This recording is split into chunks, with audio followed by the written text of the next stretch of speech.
When you're watching Jenrick, it's a little bit like watching a child running around the place, building sandcastles on the playground, or is it the square? It's always a bit difficult to say, isn't it? And in the case of Jenrick, it's also a little bit like reading all the arcane esoteric literature that's being prepared for the election of 2029 and doing so now. Because this is about political choreography, or more pointedly, the prematurely sharpened daggers circling the leadership of Kemi Badenoch.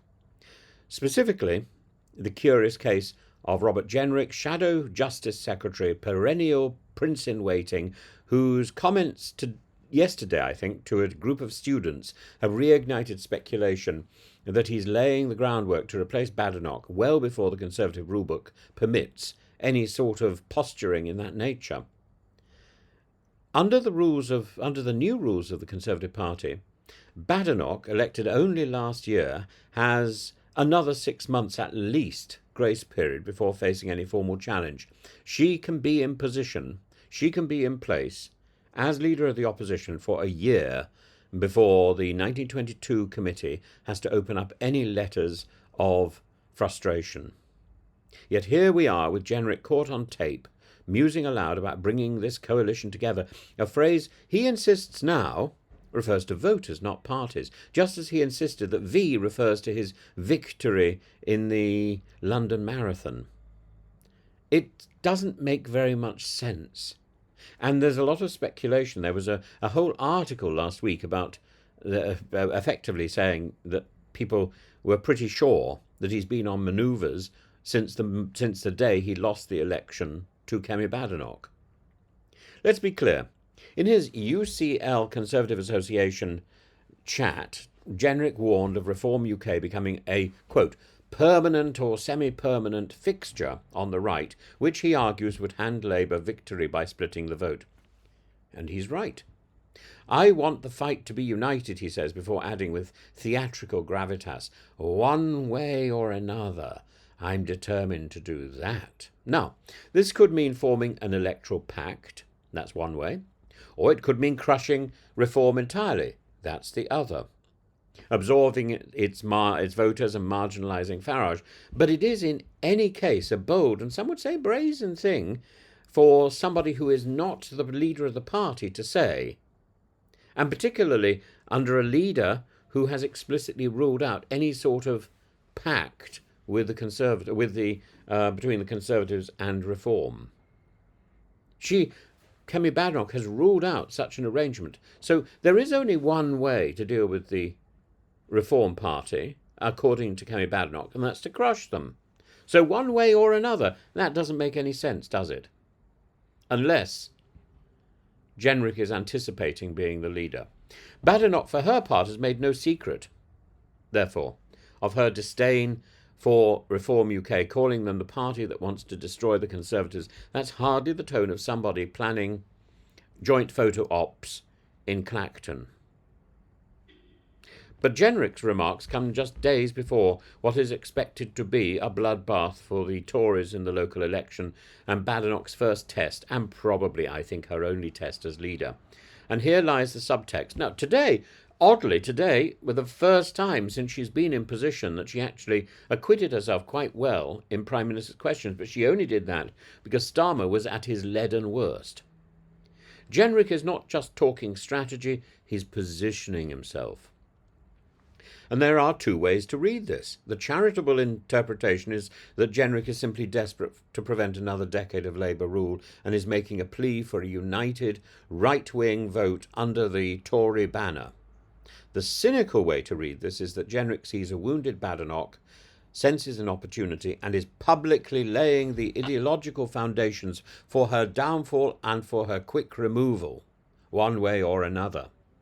After all, this is not a backbencher's muttering, it's the Shadow Justice Secretary, a member of the Shadow Cabinet, the runner-up in the last leadership contest, and now the book is favourite to succeed her. This isn't a nobody muttering from the backbenches. This is, as one source put it, the fullest and any frontbencher has ever gone in suggesting that the Tory position on reform may evolve before the next general election. In other words, if Badenoch won't change it, Jenrick will.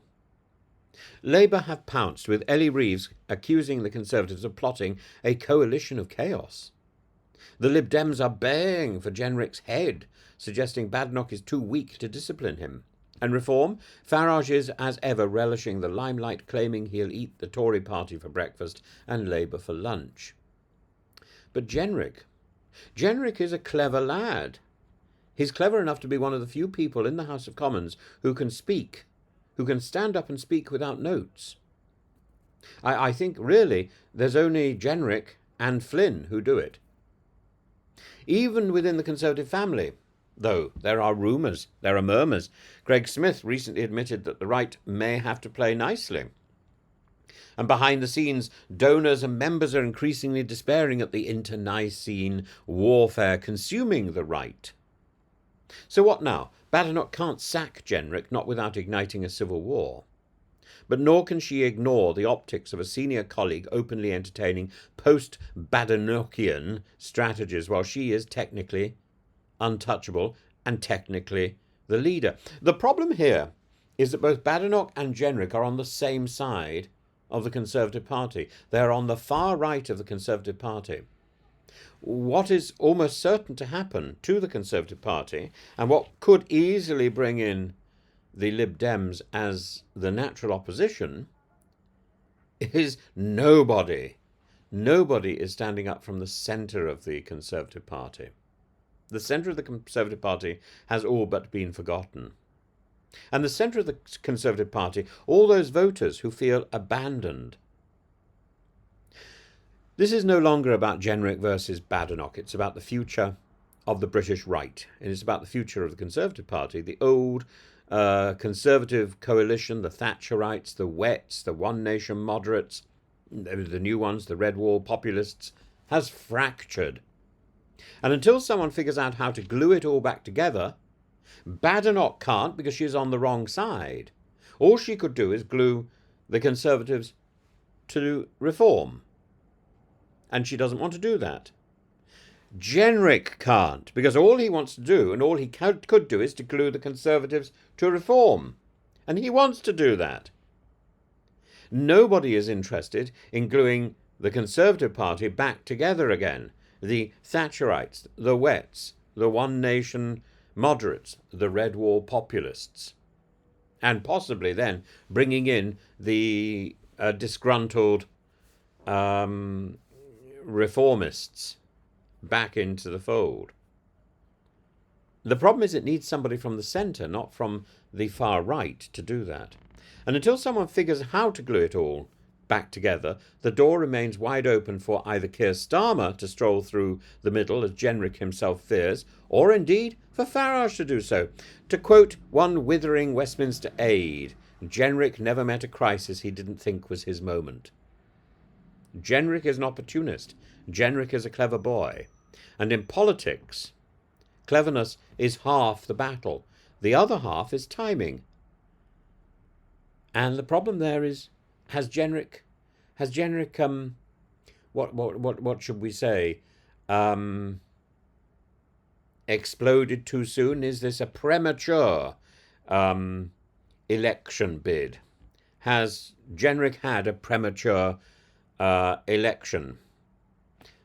Has he gone too soon? Has he decided to skip ahead? Is he thinking about the